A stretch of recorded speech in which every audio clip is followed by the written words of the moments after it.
former Vice President of the United States. Please welcome Vice President Al Gore. And what are you... Well, first of all, let me ask you this question, because there's a rumor, I don't know if this is true or not, that some scientists are trying to figure out a way to block the sun to try to slow down global warming. Yeah, it's a measure of the feeling of desperation that some of them feel. Are they really thinking they could do that? Well, some of them are seriously proposing, and I think it's completely nuts. Yeah. You know, you put another kind of pollution, sulfur dioxide, up to orbit, cover the atmosphere. The sky won't be really blue in the way it is now anymore, but it would block out some of the sun's heat so that we wouldn't have to take the difficult steps to stop spewing all this global warming pollution into the atmosphere. And of course, there are a lot of problems with what they're proposing.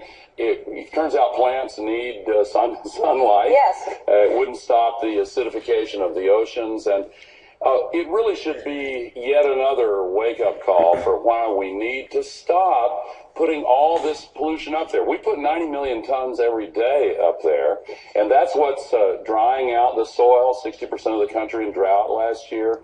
That's what's contributing to the worsening of these fires in the West Nile virus, worst outbreak ever last year, Superstorm Sandy. But we need to start speaking up and letting the elected officials know that the future matters to us, our kids and grandkids matter to us, and we need to start cutting down on this pollution. Well, I think it does matter, but I think a lot of people just aren't educated enough, and it's because a lot of the information is kept from us, because a lot of people in power don't want us to know how bad it's getting and what we can do to change things. And I think there are things we can do to change. Like, give us some examples of what we could do to kind of reverse this. Well, we need to make choices in our own lives to try to use renewable energy where possible. A lot of utilities allow you to sign up for it. But most important of all, in our role as citizens, we need to speak up, use the internet, connect with others, and let the political system know that we care about this.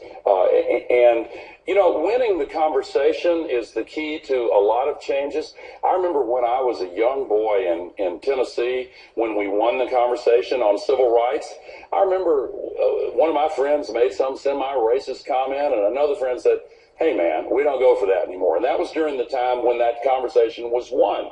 And the issue of gay rights. I saw a story recently about two gay guys waiting in the pizza line, and some homophobe made some nasty comment, and literally everybody else in the line spoke up and said, "Hey, cut that out." We're winning that conversation. It's a great thing. And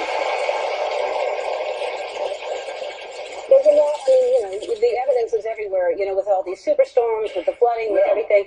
I mean, one of the reasons I'm vegan because I love animals, but it's also, for me, environmentally, they say that if every person just didn't eat meat, all meat, not just red meat, but chickens, one day a week, it would be the equivalent of taking 8 million cars off the road. Just one day a week. Paul McCartney started this Meatless Mondays campaign, which I think is a great campaign. And since January 1, I've been eating that way, and I'll tell you that it has made me feel better. And so one day a week has got to be good for you, good for the environment. I recommend it. Yeah.